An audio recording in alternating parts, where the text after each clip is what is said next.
A man who has spent most of his professional life trying to protect our country is our next speaker. He is one of our most decorated military veterans, specifically in the special forces, but he has spent a very considerable amount of his time working on intelligence matters, including for a period at the Central Intelligence Agency. He finished up his government service as the Deputy Undersecretary of Defense for Intelligence. And he is these days the Executive Vice President of the Family Research Council, a great friend and valued colleague, General Boykin. Thank you. Thanks, Frank. When I went over to the CIA in 1995, the chief of station from Beijing had just returned, and I sat down with him and got a briefing on what was going on, and there was a big concern about the cyber capabilities of China, and increasing cyber capabilities. So my first question was, well, where did they get this sophisticated technology? And the answer was they either stole it from us or they reverse engineered it. They are still doing both. In fact, they're very sophisticated today. But then in 2003, when I came back to the Department of Defense and became the Deputy Undersecretary of Defense for Intelligence, they sat down to give me a China briefing, and I was absolutely blown away with what had happened between 1995 and 2003 with regards to China in 8 short years.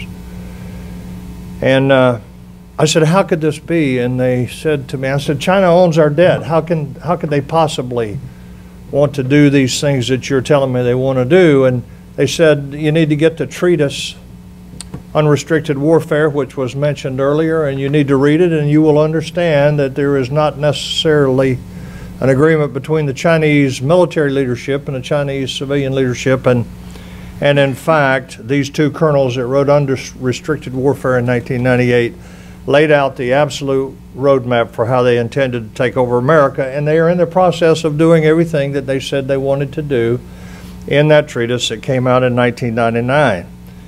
We were focused in 2003 on their power projection capabilities because they were no longer just a constabulary force or a force to defend the homeland. They could project power globally, not just in the Pacific Rim. We were concerned about their satellites, their anti-satellites, their lasers, as I said, their cyber capabilities, and especially about their naval capabilities.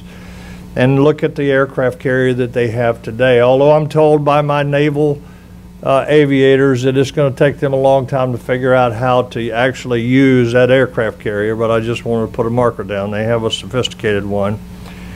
And then they gave me a counterintelligence brief, and that is where I was really blown away when they said every university in America is penetrated. They have not only Chinese students, but Chinese exchange faculty that are there for one purpose, and that is to gain as much intelligence about America and about what we're doing, particularly about our technology, as possible. They had every high-tech company in this country is penetrated by intelligence agents, and even the intel community itself has been penetrated in embassies around the world as well as right here at home. And then let me say this as I come to the close, because Frank's timing me. And I didn't know I was speaking today.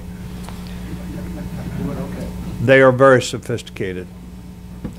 And that is one of the things I think the average American fails to understand is the level of sophisticated. First of all, they're brilliant engineers, but they're very sophisticated in how they do their intelligence, and they are also, unlike America, they are unconstrained in collecting intelligence against us.